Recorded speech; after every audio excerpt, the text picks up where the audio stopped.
ہاشم الجبائی وہ دراصل اس تعریف کی طرف منسوب کیا کہ یہ ان کا قول ہے. تو انہوں نے کہا اعتقاد قلب کا ایک فعل ہے تو علم وہ نہیں ہے.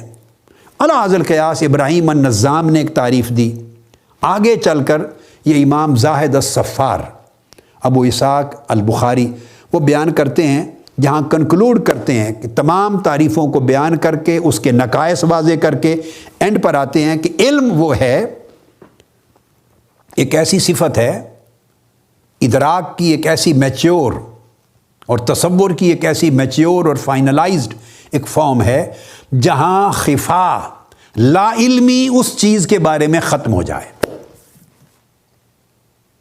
جو ہر قسم کے جہل کو ختم کر دے، نہ اس کی معلومات ہونے میں غلطی رہے نہ خفا رہے، نہ لا علمی اور بے خبری رہے نہ غلطی رہے، نہ تردد رہے نہ شک رہے نہ وہم رہے نہ ظن رہے، وہ مخفی نہ رہے.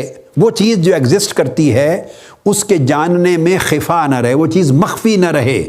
تو خفا کا اٹھ جانا، کشف ہو جانا، انکشاف ہو جانا اس چیز کی ماہیت اور حقیقت کے بارے میں، اس حالت کو وہ علم کہتے ہیں. پھر یہ جو تعریف ہے علم کی، اس تعریف کو امام نصفی اور امام ماتوریدی سمیت اور پھر آگے تفتازانی اور ان تمام علماء نے اس تعریف کو مجموعی طور پہ اپنایا ہے کہ یہ تعریف جامع اور کامل ہے، اور قرآن مجید کی آیات کی تائید حاصل ہے اس کو. قرآن مجید فرماتے، اللہ پاک کی شان ہے، فرماتے ہیں وَأَنَّ اللَّهَ قَدْ أَحَاطَ بِكُلِّ شَيْءٍ عِلْمًا، کہ اللہ تعالیٰ نے اپنے علم سے ہر شے کا احاطہ فرما لیا ہے. تو اس میں کسی چیز پر احاطہ ہونا بھی علم سے ثابت ہو گیا. اور پھر فرمایا إِنَّ اللَّهَ لَا يَخْفَى عَلَيْهِ شَيْءٌ فِي الْأَرْضِ وَلَا فِي السَّمَاءِ، نہ زمین میں نہ آسمان میں کوئی شے اللہ رب العزت پر مخفی نہیں ہے. کسی چیز کا مخفی نہ رہنا اللہ پر، خفا کے پردے کا اٹھ جانا. اب صاف ظاہر ہے اللہ کے علم کے لیے نہ پہلے پردہ تھا نہ اٹھا. اللہ کا علم قدیم ہے. اللہ کے علم کی شان بتا رہے ہیں کہ اللہ پر کوئی شے مخفی نہیں ہے. یہ نہیں کہ کبھی مخفی تھی اور اب نہیں رہی، نہ، یہ مخلوق کے علم کی، علم حادث کی، محدث کی شان ہے. تو اللہ پر کبھی بھی کوئی شے مخفی نہ تھی. تو یہ خفا کا اٹھ جانا، اس کو انتفاع الخفا، اس کو انہوں نے کہا کہ یہ علم کی تعریف پہ پوری اترتی ہے.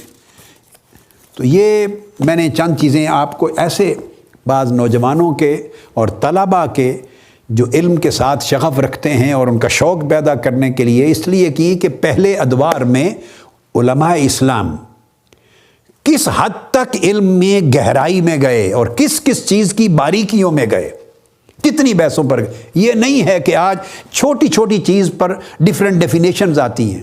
جب آپ لاء کو پڑھتے ہیں، انٹرنیشنل لاء کو پڑھتے ہیں یا میڈیسن میں کسی چیز کو پڑھتے ہیں تو سائنٹسٹ اس نے یہ تعریف کی، اس نے یہ ڈیفینیشن کی، اس نے اسٹیٹ کی یہ ڈیفینیشن کی، اس نے یہ کی، اس نے یہ کی. مختلف تعریفات آتی ہیں اور اپنے اپنے دماغ یوز کرتے ہیں.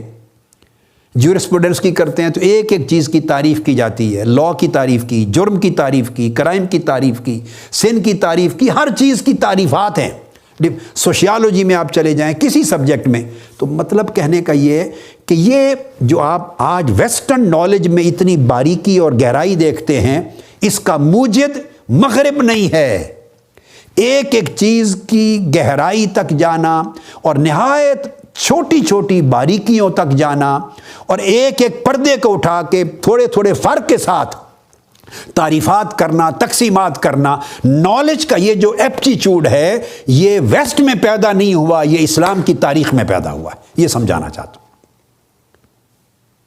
مجھے علم تھا کہ یہ علم کی یہ جو تعریفات دے رہا ہوں 5 6 7 یہ کئی سننے والوں پر اور نوجوان بیٹے بیٹیوں پر ذرا بھاری ہوں گی، ہیوی ہوں گی، مگر بتانا مقصود یہ تھا انہیں اپنی عظیم علم کی تاریخ کی طرف لے جانا کہ جو ریسرچ کا ایپٹیچیوڈ ہے. جب آپ کسی چیز کی تعریف کرتے ہیں تو تعریف میں اس کا تعین کرتے ہیں، اس کی حدود صحت متعین کرتے ہیں، اس کی صحت کا امتیاز مقرر کرتے ہیں، دوسری مماثل چیزوں سے کہاں کہاں فرق ہے اس کا نام پھر اور رکھتے ہیں، اس کا نام اور رکھتے ہیں. تو یہ جو ایک پوری تعریف کی مختلف شرائط ہیں ساری، یہ آج کی دنیا کے فلسفیوں نے، سائنسدانوں نے، قانون دانوں نے اور مختلف انٹلیکچول سائنسز کے بانیوں نے ویسٹرن ورلڈ میں ایجاد نہیں کی. میں بتانا یہ چاہتا ہوں اس تھوڑی سی بحث کے نتیجے میں کہ یہ ایپٹیچیوڈ، یہ انداز علم کا، تحقیق کا، اپروچ، یہ بھی اسلام کی دنیا سے آیا ہے۔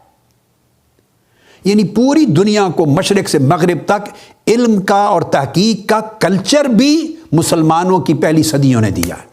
اور اب ہم اپنے حال کو دیکھ لیں کہ ہم کہاں پھرتے ہیں اور کتنے تباہ حال ہیں۔ چونکہ پچھلی نشست تک یہ باتیں ہو گئیں، آج میں نے علم کے باب میں اضافہ کیا، تو ہماری گفتگو یہاں ختم ہوئی تھی پچھلی نشست میں حواس خمسہ کا، کہ جو مدرکات حسی ہیں اس میں کیا وہ چیز ہے جو اب پچھلی بات سے جوڑ کے آگے چل رہا ہوں۔ یہ درمیان میں ایک بحث علم کی تعریفات کی اور تاریخ علم کے باب میں وہ تھوڑی سی وہ میں نے ایڈ کر دی آج کی گفتگو میں۔ تو کل ہم نے گفتگو جو ختم کی حواس خمسہ ظاہری پر، تو اس میں بتایا کہ آنکھ جن چیزوں کو دیکھ سکتی ہے ان کو ہم منظورات یا مبصرات کہتے ہیں۔